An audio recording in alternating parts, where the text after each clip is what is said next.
grade 7 students to our new chemistry session. In this session, we are going to make a recall about what you have learned in worksheet 11 about solutions. Then we are going to solve a typical exercise.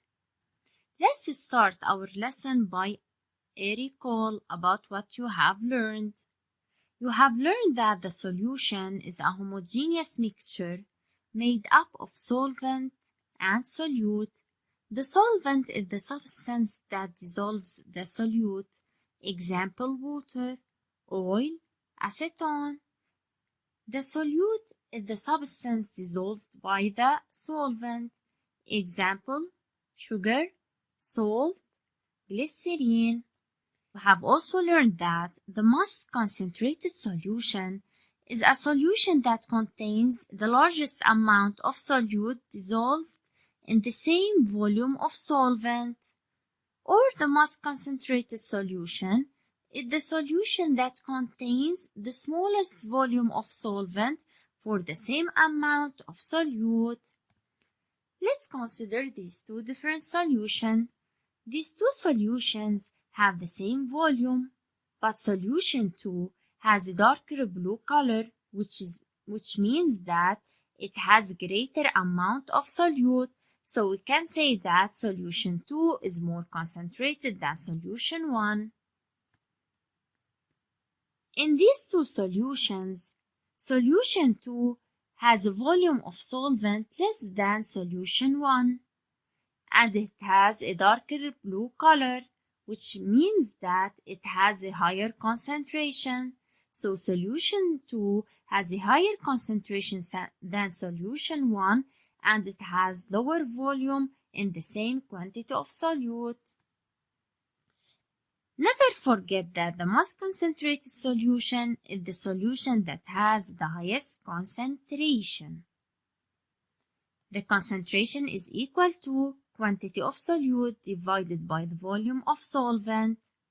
The quantity of solute has unit as gram, the volume of solvent has unit as liter, then the concentration unit will be gram per liter. You have also learned that the most diluted solution is the solution that contains the smallest amount of solute dissolved in the same volume of solvent. Or the most diluted solution is the solution that contains the greatest volume of solvent for the same amount of solute. In these two solutions, the volume of solvent is the same in the two beakers, but solution 1 has a darker blue color, which means that it is more concentrated than solution 2. It contains more solute. So solution 1 is more concentrated than solution 2.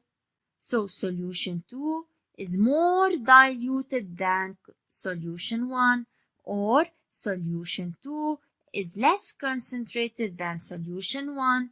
It is more diluted since it contains smallest amount of solute in the same volume of solvent. In these two solutions, solution 1 has a volume of solvent less than solution 2, but it has darker blue color, which means that it is more concentrated than solution 2. Solution 1 has less volume of solvent than solution 2, and it is more concentrated. So we can say that solution 2 is more diluted than solution 1, or it is less concentrated than solution 1, because it contains the greater volume of solvent for the same amount of solute. The most diluted solution is the solution that has the smallest concentration. Most diluted solution is also called least concentrated solution, or the least concentrated solution is also called most diluted solution.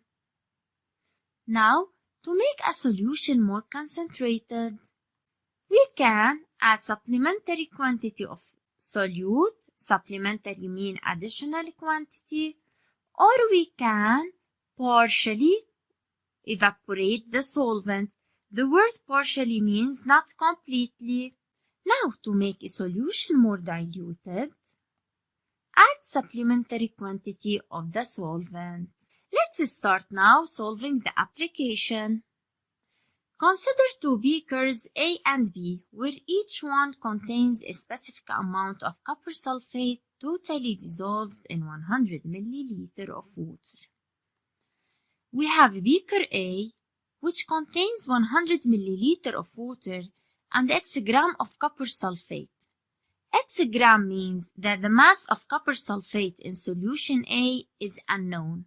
These two substances are mixed at 20 degrees Celsius. This is the temperature at which these two substances are mixed. In beaker B, we have 100 milliliter of water mixed with 25 gram of copper sulfate. So the mass of copper sulfate in beaker B is 25 gram. Also, this mixture is prepared at 20 degrees Celsius. Now, what is copper sulfate? Copper sulfate is a powdered solid that dissolves in water, giving a blue-colored mixture. Observe these two solutions. What is the difference between them? Very good. The intensity of the blue color. What is the color of solution in beaker A? Very good. It is light blue. What is the color of the solution in beaker B? Very good.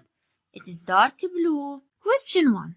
The mixtures in the two beakers A and B are solutions. Pick up the expression that verifies this statement. Now, let's remember what is solution. A solution is a homogeneous mixture made up of one phase. So to have a homogeneous mixture, the two mixed substances must be miscible with each other or totally dissolved with each other. Let's pick the expression that verifies this statement from this paragraph. We will start reading the paragraph. Consider the two beakers A and B, each one containing a specific amount of copper sulfate totally dissolved in 100 milliliter of water.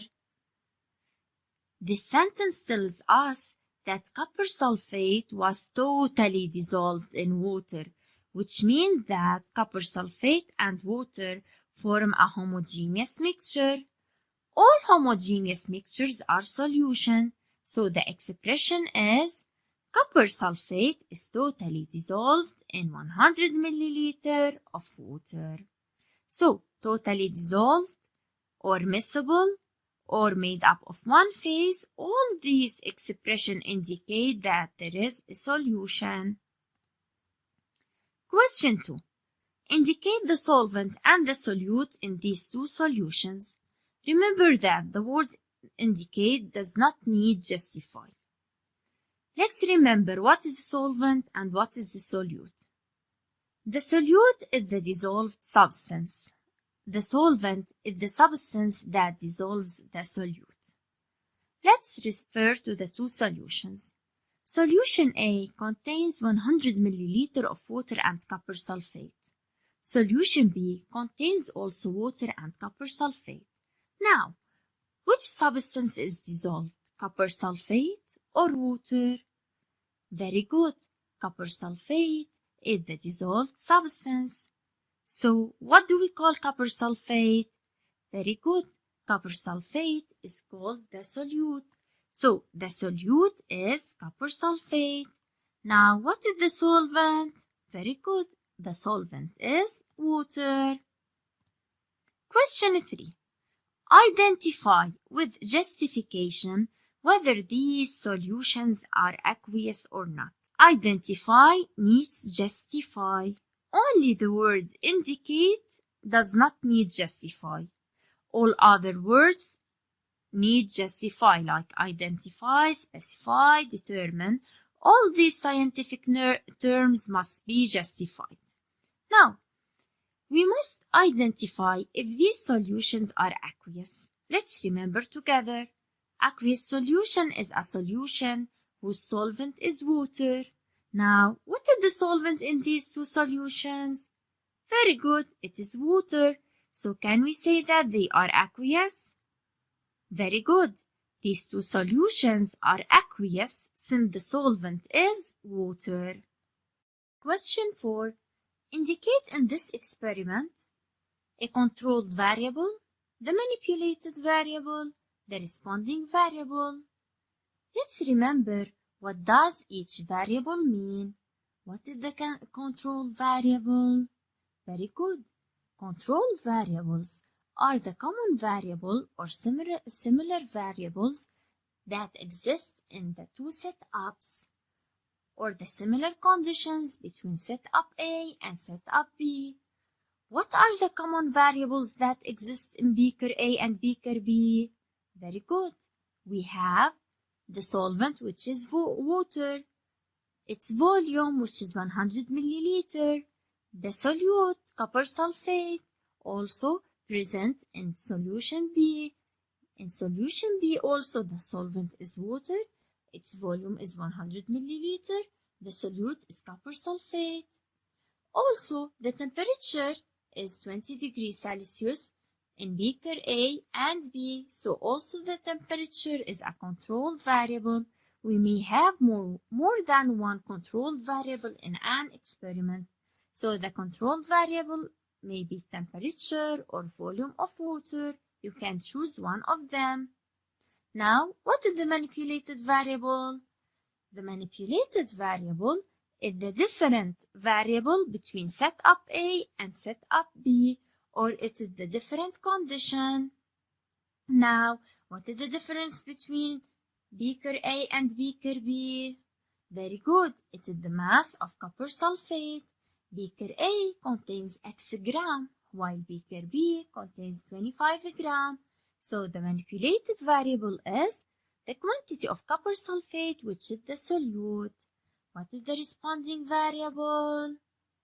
The responding variable is the variable affected by the manipulated variable, or it is the result of the change of the manipulated variable.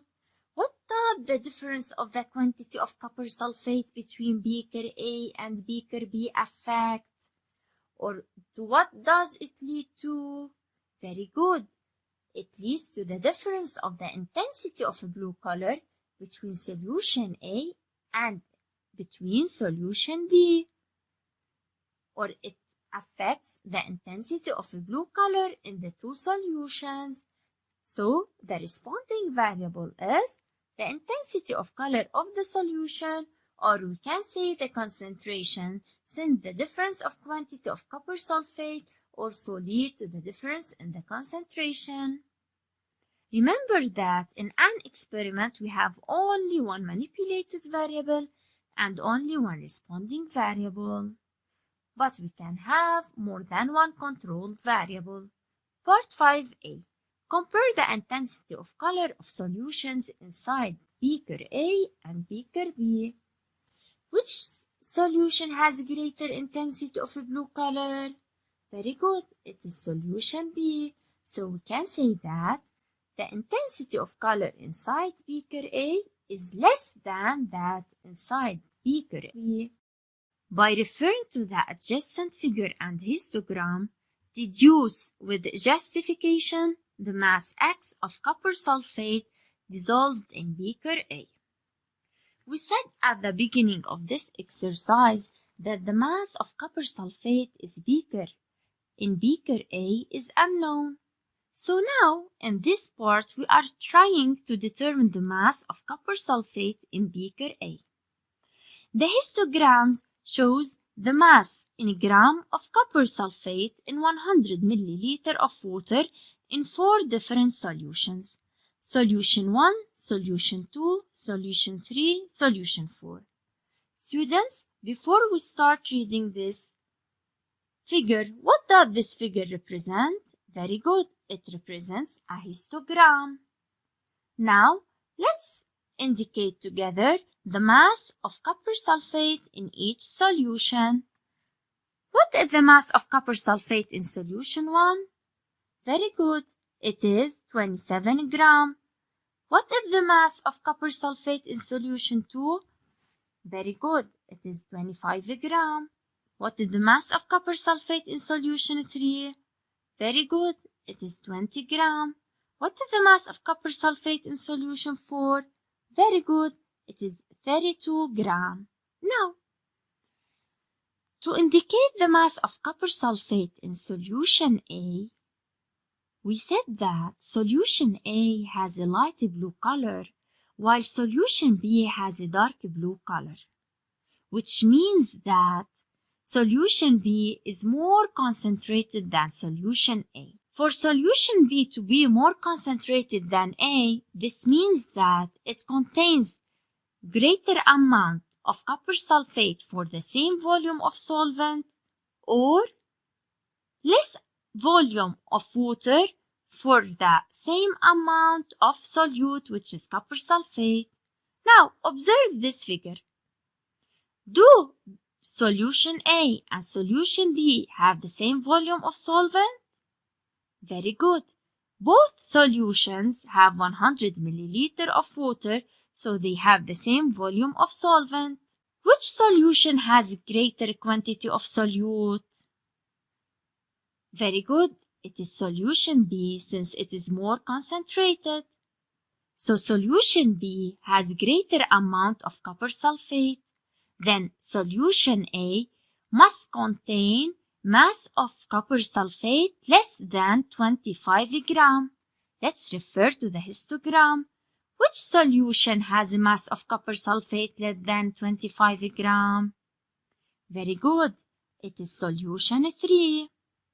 So we can say that the mass of copper sulfate in solution 3 is 20 gram, since the color of the solution in beaker A is lighter than that in beaker B. So the quantity of copper sulfate in beaker A is less than the quantity of copper sulfate in beaker B, which is 25 gram. Determine with justification the most concentrated solution presented in this histogram. Let's remember, what is the most concentrated solution? Very good. The most concentrated solution is the solution that contains the greatest amount of solute for the same volume of solvent. Now, let's refer to the histogram. What is the greatest quantity of solute presented in this histogram? Very good. It is 32 gram. Which solution contains 32 gram of copper sulfate in 100 milliliter of water? Very good. It's solution 4. So which solution is the most concentrated? The most concentrated solution is solution 4, since it contains the greatest amount of solute in the same volume of water, which is 100 milliliter. Now, suggest a method to let solution 2 and solution 3 have the same intensity of color. To make solutions 2 and 3 have the same intensity of colors means that we have to make solutions 2 and 3 have the same concentration. To make them have the same concentration, they must contain the same quantity of solute for the same volume of solvent. What is the mass of copper sulfate in solution 2? Very good. It is 25 gram. What is the mass of copper sulfate in solution 3? Very good. It is 20 gram. How can we make these solutions have the same quantity of copper sulfate? We should add 5 gram of copper sulfate to solution 3.